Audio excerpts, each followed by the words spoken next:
భారత్కు రష్యా అధ్యక్షుడు పుతిన్ చేరుకున్నారు. పాలెం ఎయిర్పోర్ట్లో ల్యాండ్ అయిన పుతిన్కు ప్రధాని మోడీ ఘన స్వాగతం పలికారు. భారత్ రష్యా 23వ వార్షిక సమావేశానికి పుతిన్ హాజరు కానున్నారు. 25కు పైగా ఒప్పందాలపై భారత్ రష్యా సంతకాలు చేయనున్నాయి. రష్యా అధ్యక్షుడికి 5 అంచెల భద్రత ఏర్పాటు చేశారు. పుతిన్ పర్యటించే ప్రాంతాల్లో డ్రోన్లతో పహారా కాస్తున్నారు. అన్ని మార్గాల్లో స్నైపర్లను మోహరించారు. ఏఐ కెమెరాలతో ఫేస్ రికగ్నిషన్స్ చేయనున్నారు అధికారులు.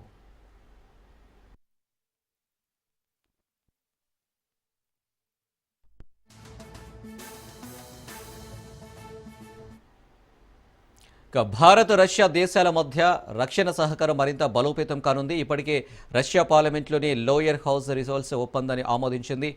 ఇరు దేశాల సైనిక బలగాలు, నౌకలు, విమానాల మధ్య లాజిస్టిక్ మద్దతు, ట్రూప్స్ ఎక్స్చేంజ్ సులభతరం అవుతాయి.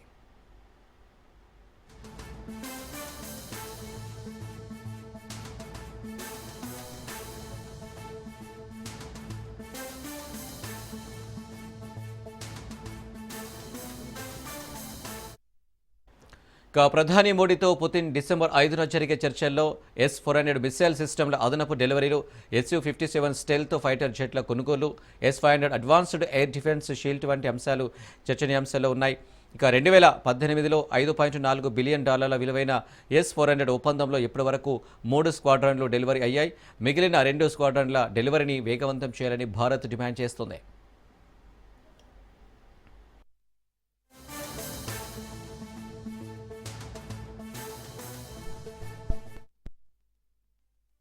రాజధాని చుట్టూ భద్రతా వలయం ఏర్పాటు చేశారు. వివిఐపి పర్యటనను దృష్టిలో ఉంచుకుని నగరమంతా హై అలర్ట్లో ఉంచారు. స్పెషల్ వెపన్స్ అండ్ టాక్టిక్స్ బృందాలు, ఉగ్రవాద నిరోధక విభాగాలు, స్నీపర్లు, త్వరిత ప్రతిచర్య బృందాలతో కూడిన బహుళస్థాయి భద్రతా గ్రిడ్ ఏర్పాటు చేశారు. 5,000 మందికి పైగా పోలీసు సిబ్బందిని మోహరించారు.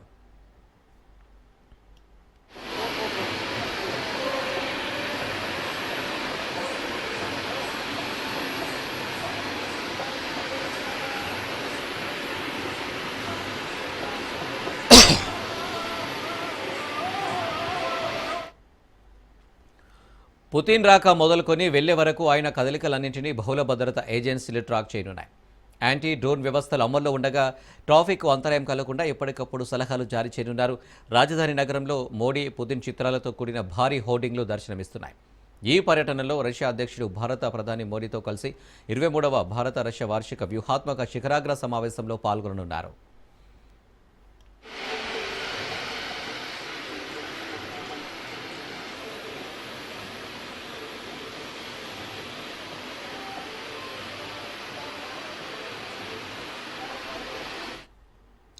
దౌత్యపరమైన అంశాలకు మాత్రమే పరిమితం కాకుండా దశాబ్దాలుగా కొనసాగుతున్న ఇరు దేశాల ప్రత్యేక వ్యూహాత్మక భాగస్వామ్యాన్ని మరింత పటిష్టం చేయడానికి దోహదపడనుంది.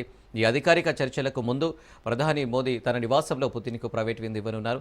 ఈ పర్యటనలో రాష్ట్రపతి ద్రౌపది ముర్ముతో కూడా పుతిన్ సమావేశం కానున్నారు. ఈ శిఖరాగ్ర సమావేశం ఎజెండా విభిన్న రంగాలలో సహకారాన్ని విస్తరించడంపై దృష్టి సారించింది. ముఖ్యంగా వాణిజ్యం, ఆర్థిక సహకారం, పారిశ్రామిక సహకారం, వినూత్న సాంకేతికతల బదిలీ వంటి అంశాలపై చర్చలు జరగనున్నాయి.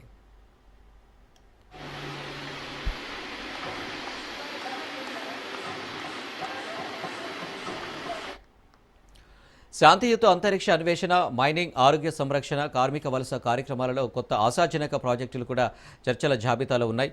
రక్షణ రంగంలో ఇరు దేశాల మధ్య బలమైన బంధం ఉన్నప్పటికీ ఈ పర్యటన ఆర్థిక, సాంకేతిక సహకారాన్ని పెంచడానికి ఒక వేదికగా ఉపయోగపడనుంది.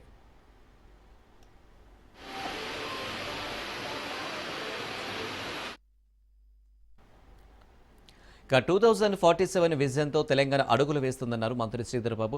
హైదరాబాద్లో జరిగిన క్వాంటమ్ పవర్డ్ ఎకానమీ స్ట్రాటజీ కార్యక్రమానికి డిప్యూటీ సీఎం భట్టి విక్రమార్క, మంత్రి శ్రీధర్ బాబు హాజరయ్యారు. ఈ కార్యక్రమం కోసం తెలంగాణను ఎంచుకునేందుకు నీతి ఆయోగ్కు ధన్యవాదాలు తెలిపారు. 1992లో పడిన ఐటీ పునాదులపై హైదరాబాద్ అంచెలంచెలుగా ఎదిగిందన్నారు.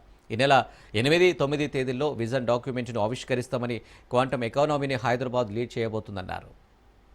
Really welcome you all to Hyderabad for this important occasion on the launch of the Niti Aayog Quantum Roadmap and also Telangana Quantum Strategy.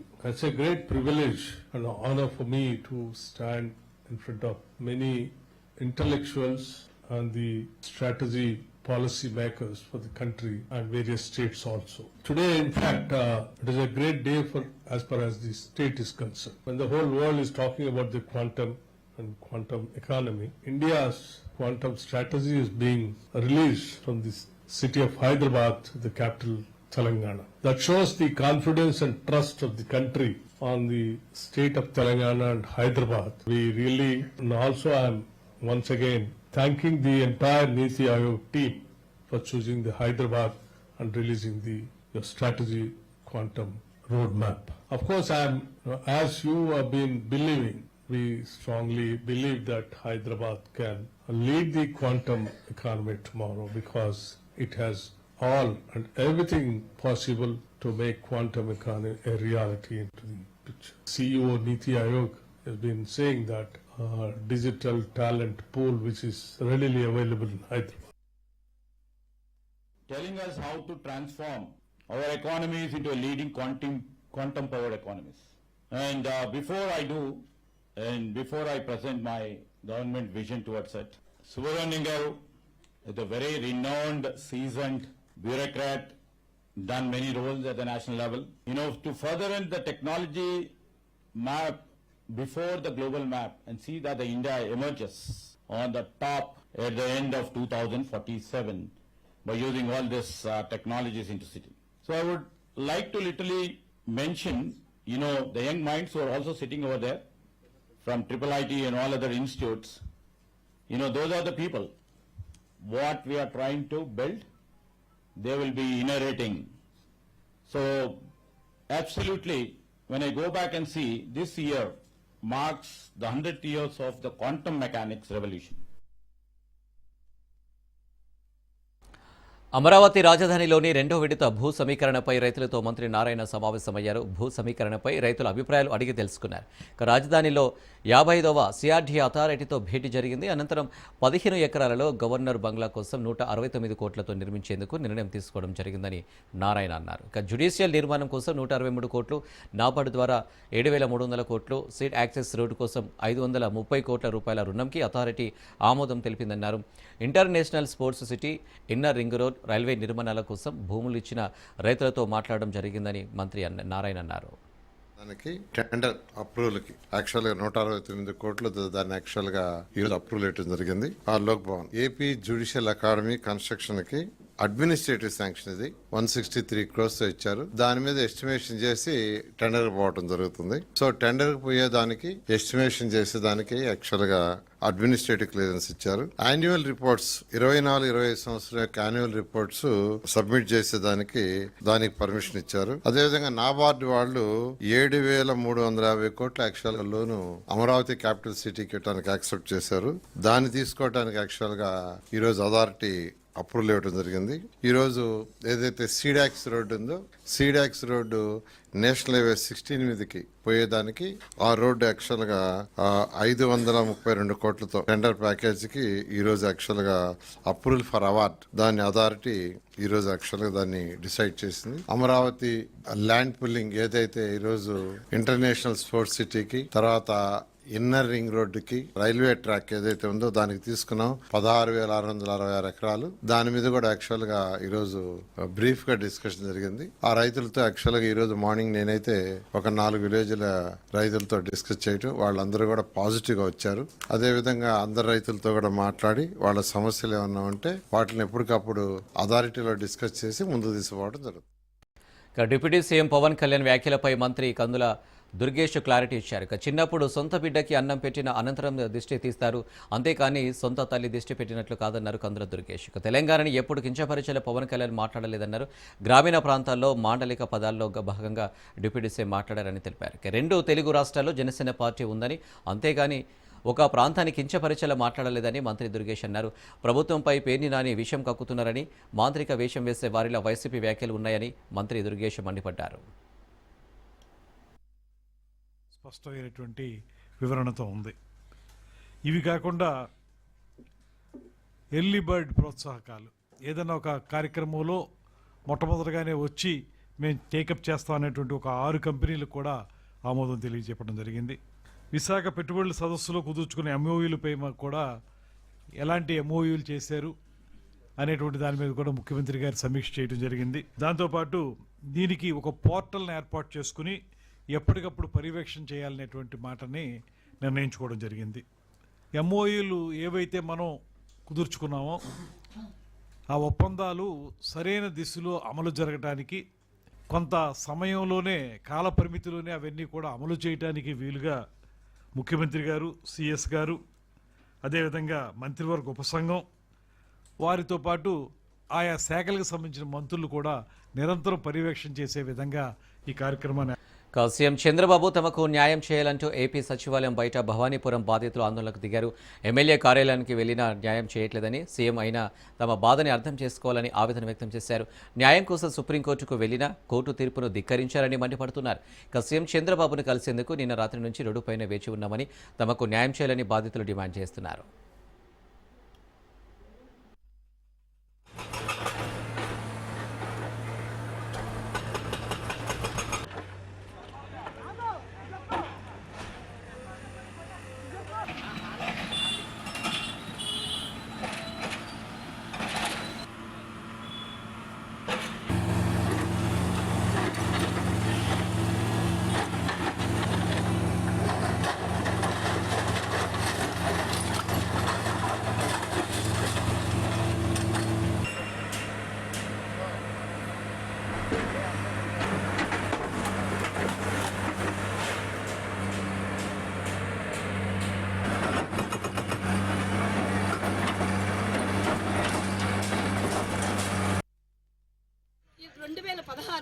మాకు దీని గురించి మమ్మల్ని ఈపీలో యాడ్ చేసి మమ్మల్ని ఓఎస్లో యాడ్ చేయకుండా వాళ్ళిద్దరూ వాదించుకుంటూ వచ్చి రాట్ వేసి మమ్మల్ని ఈపీలో యాడ్ చేసి మమ్మల్ని బాధ్యులుగా చేశారు. ఇదేమిటా మాకు నోటీస్ వచ్చిందని నెలగా లాయర్ గారు ఆ ముక్కు చెప్పారు.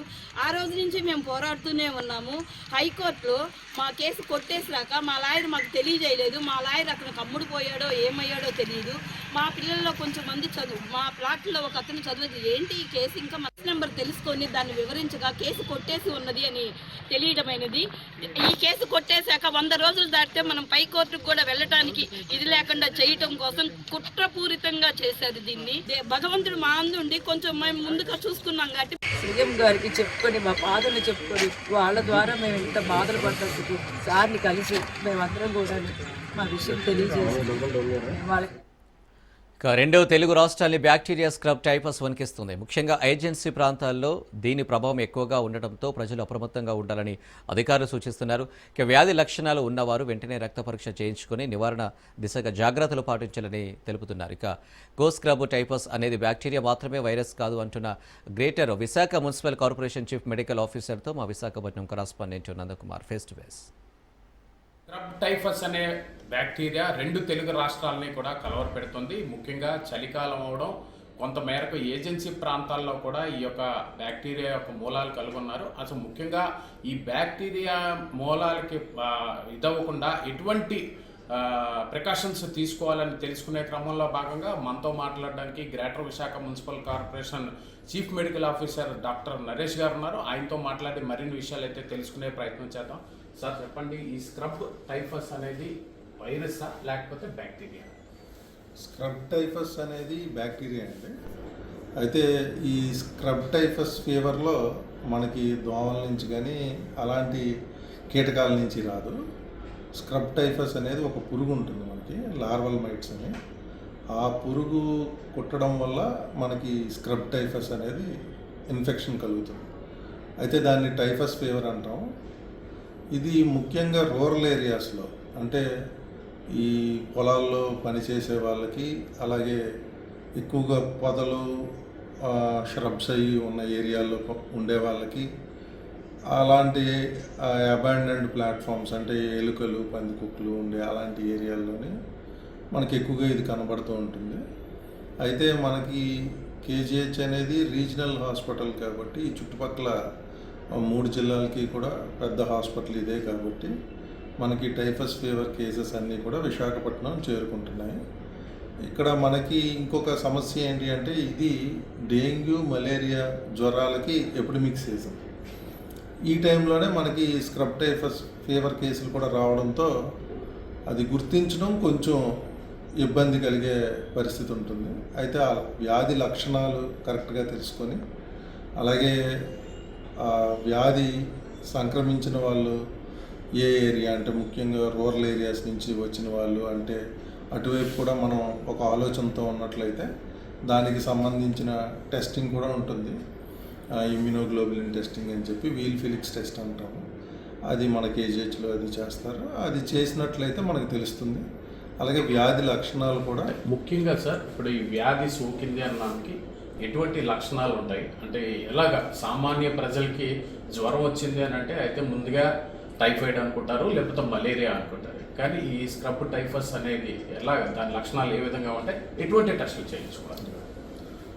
ఈ స్క్రబ్ టైఫస్ అనేది ఏంటి అంటే జ్వరం ఉంటుంది, విపరీతమైన తలనొప్పి ఉంటుంది, దాంతోపాటు మజిల్ వీక్నెస్ ఉంటుంది. అయితే ఈ దగ్గు జలుబు లాంటి లక్షణాలు ఏముండవు స్క్రబ్ టైఫస్కి. ఇంకొకటి మనకి కంటిన్యూస్గా ఫీవర్ ఉంటుంది ఇందులో. కాకపోతే ఏంటంటే ఇవే లక్షణాలు మనకి డెంగ్యూ జ్వరంలో కూడా కనబడతాయి. కనుక మనం ఎప్పుడు కూడా ఫీవర్ ప్రొఫైల్ చేయించుకున్నప్పుడు ఇది కూడా ఒక దృష్టిలో పెట్టుకొని మనం చేయించినట్లయితే పేషెంట్లకి ఈ డెంగ్యూ మలేరియా ఇలా రొటీన్గా చేయించే టెస్ట్లు ఏదైతే కంప్లీట్ బ్లడ్ కౌంట్ ఇవి చేయించిన తర్వాత అవన్నీ నార్మల్ వచ్చినప్పటికీ పేషెంట్ ఇంప్రూవ్ అవ్వట్లేదు అంటే అప్పుడు కంపల్సరీ స్క్రబ్ టైఫస్కి కూడా మనం వీల్ ఫిలిక్స్ టెస్ట్ అనేది అది చేయిస్తే మనకి ఉన్నట్లయితే అది నిర్ధారణ అవుతుంది. ఇంకొకటి అలాగే బాడీ మీద కొంతమందిలో గుర్తించగలుగుతాం. కొంతమందిలో ఏంటంటే యష్కర్ అంటాం అనమాట, ఒక చిన్న స్కార్ లాగా కనబడుతుంది, బ్లాక్ స్కార్ లాగా. అది క్షుణ్ణంగా వైద్యులు పరిశీలించినట్లయితే అలా అది ఉన్నది అంటే అదే ఒక నిర్ధారణ మనకి ఇది typhus fever scrub typhus fever అయి ఉంటుంది అని మనం తెలుసుకోవచ్చు. కానీ ప్రతి ఫీవర్ కేసులో కూడా ముందు ఈ 3 టెస్టులు చేయించుకొని మనం చూసి అందులో ఎటువంటి నిర్ధారణ లేకపోయినప్పటికీ పేషెంట్ ఇంప్రూవ్ అవ్వట్లేదు అంటే ఖచ్చితంగా మనం స్క్రబ్ టైఫస్ టెస్ట్ కూడా చేయించాలి. ముఖ్యంగా ఈ యొక్క ఏదైతే స్క్రబ్ టైఫస్ దీనికి ఎక్కువగా భయపడాల్సిన అవసరం లేదు. ముఖ్యంగా ఎవరికైనా అధికంగా ఈ జ్వరం వచ్చినట్లు అలాగే ఒళ్ళు నొప్పులు ఉన్నట్లయితే ఏదైతే డెంగ్యూ అలాంటి వాటికి చేయించుకుంటారో టెస్టులు, దాంతోపాటు ఈ యొక్క స్క్రబ్ టైఫస్కి సంబంధించి కూడా ముఖ్యంగా జ్వరం కానీ ఎక్కువ మోతాదులో ఉన్నట్లయితే వెంటనే చేయించుకొని డాక్టర్ యొక్క అడ్వైజ్ మేరకి దీన్ని చాలా స్పీడ్గా తగ్గించుకునే అవకాశాలు ఉన్నాయన్నారు. ముఖ్యంగా ఏజెన్సీ ప్రాంతాల్లో ఎక్కువగా ఈ యొక్క పొదలు ఉండే దగ్గర ఇటువంటి బ్యాక్టీరియా పుట్టే అవకాశం ఉన్న నేపథ్యంలో ముఖ్యంగా విశాఖపట్నంలో ఉన్న కేజీహెచ్ రీజనల్ హాస్పిటల్గా ఉన్న నేపథ్యంలోనే ఇక్కడికి కేసులు వస్తున్నాయి. కానీ వాటన్నిటిని కూడా క్యూర్ చేసి పంపించే విధంగా కూడా డాక్టర్లు అందరూ ప్రయత్నం చేస్తున్నారు. కానీ ప్రజలు కొంత మేరకు పరిశుభ్రంగా ఉండడం వల్ల ఇటువంటి బ్యాక్టీరియాలు దరిచారు అని చెప్పి డాక్టర్ నరేష్ కుమార్ గారు అయితే చెప్తున్నారు. కెమెరా పర్సన్ కృష్ణతో నందకుమార్, రాజ్. రాయదుర్గంలోని మై హోమ్ భుజాల్లో ఐటీ సోదాలు నిర్వహించింది. ల్యాండ్స్ రికార్డ్స్ ఏడీ శ్రీనివాస్ నివాసంలో ఐటీ అధికారులు సోదాలు నిర్వహించారు. రంగారెడ్డి జిల్లా ల్యాండ్ రికార్డ్స్ ఏడీ శ్రీనివాస్పై అవినీతి ఆరోపణల నేపథ్యంలో హైదరాబాద్, రంగారెడ్డి, మహబూబ్ నగర్ జిల్లాల్లో సోదాలు జరిగాయి. రంగారెడ్డి జిల్లాలో 6 చోట్ల సోదాలు చేశారు. ఇక మహబూబ్ నగర్లో ఒక రైస్ మిల్ను కూడా గుర్తించారు అధికారులు. దీంతో పలు చోట్ల షెల్ కంపెనీల పేర్లతో వ్యాపారాలు చేస్తున్నట్లు గుర్తించారు.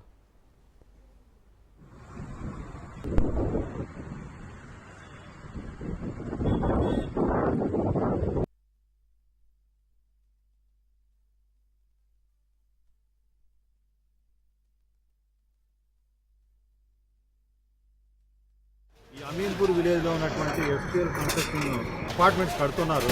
దానికి సంబంధించినటువంటి కూలీలు ఇక్కడ టిన్ షీట్ చేసుకొని గుడిసెలు వేసుకున్నారు. ఆ గుడిసెలు షార్ట్ సర్క్యూట్ కారణంగా ఈరోజు సాయంత్రం ఫైర్ యాక్సిడెంట్ జరగడం జరిగింది. దరిదాపుగా 30 గుడిసెలు ఈ యొక్క ఫైర్ యాక్సిడెంట్లో అగ్నికి ఆహుతైనాయి. మెసేజ్ రాగానే, వార్త రాగానే పటాన్చెరు అగ్నిమాపక కేంద్రం నుంచి కుక్కటపల్లి అగ్నిమాపక తెలంగాణలో హ్యాకింగ్ బెడద తప్పడం లేదు. ఏకంగా పోలీస్ కమిషనరేట్ వెబ్సైట్ హ్యాకింగ్కు గురైంది. 10 రోజులుగా సైబరాబాద్, రాచకొండ కమిషనరేట్ వెబ్సైట్లు పనిచేయడం లేదు. సైట్ లింకులు ఓపెన్ చేస్తే బెట్టింగ్ సైట్లకు రీడైరెక్ట్ అవుతున్నాయి. అయితే ప్రస్తుతం సర్వర్లను ఐటీ విభాగం డౌన్ చేసింది.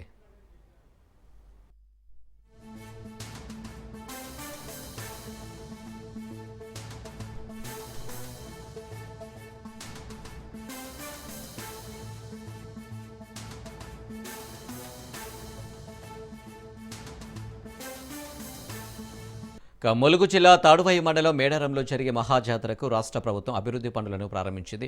జాతరలో గద్దెల విస్తరణ పనులు చకచక సాగుతున్నాయి.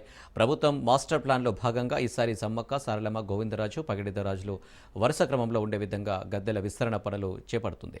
ఈ క్రమంలో మేడారంలో పూజారులు వారి సాంప్రదాయ ఆచారాల ప్రకారం తల్లులను మొక్కుకొని విగ్రహాలను కదిలించి ప్రత్యేక పూజలు చేశారు. అనంతరం పూర్తి స్థాయిలో ఈ 24న పగిడిద్దరాజుల, గోవిందరాజుల విగ్రహ ప్రతిష్టాపన చేస్తున్నట్లు పూజారులు కాక వెంకన్న, రమేష్లు తెలిపారు. ఎంతో ప్రతిష్టాత్మకంగా తీసుకున్న రాష్ట్ర ప్రభుత్వం కోట్ల రూపాయల వ్యయంతో జాతర అభివృద్ధి పనులు చేపడుతుందని, వచ్చే ఏడాది జనవరి 28 నుంచి మహాజాతర ప్రారంభమవుతుందని పూజారులు తెలిపారు.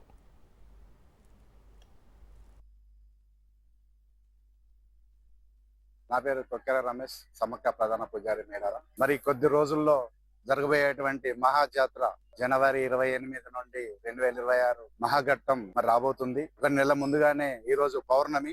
అందరు ఎదురు చూసినటువంటి మహాజాతరలో సమ్మక్క, సారలమ్మ, పగిడిద్దరాజు, గోవిందరాజు వరుస క్రమంలో జరిగేటువంటి ఈ మాస్టర్ ప్లాన్ భాగంగా నేడు ముఖ్యమైన ఘట్టం, ముఖ్యమైన రోజు గనక మరి గోవిందరాజు పూజా విగ్రహాన్ని ప్రతిష్టాపించడం జరిగింది.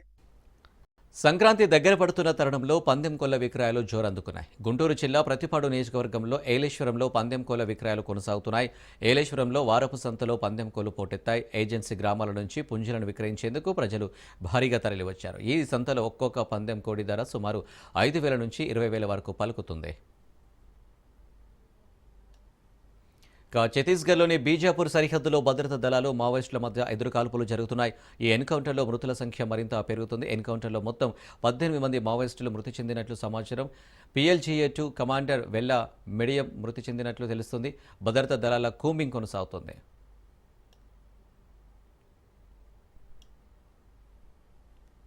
తిరుమల శ్రీవారి సేవకులు హిందూ ధర్మ ప్రచారాన్ని మరింత విస్తృతంగా జనాల్లోకి తీసుకువెళ్లాలని టీటీడీ ఈవో అనిల్ కుమార్ సింఘాల్ కోరారు.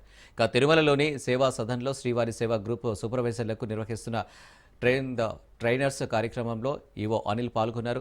శ్రీవారి సేవకులతో స్వయంగా మాట్లాడి శిక్షణ కార్యక్రమంపై వారి అభిప్రాయాలను తెలుసుకున్నారు.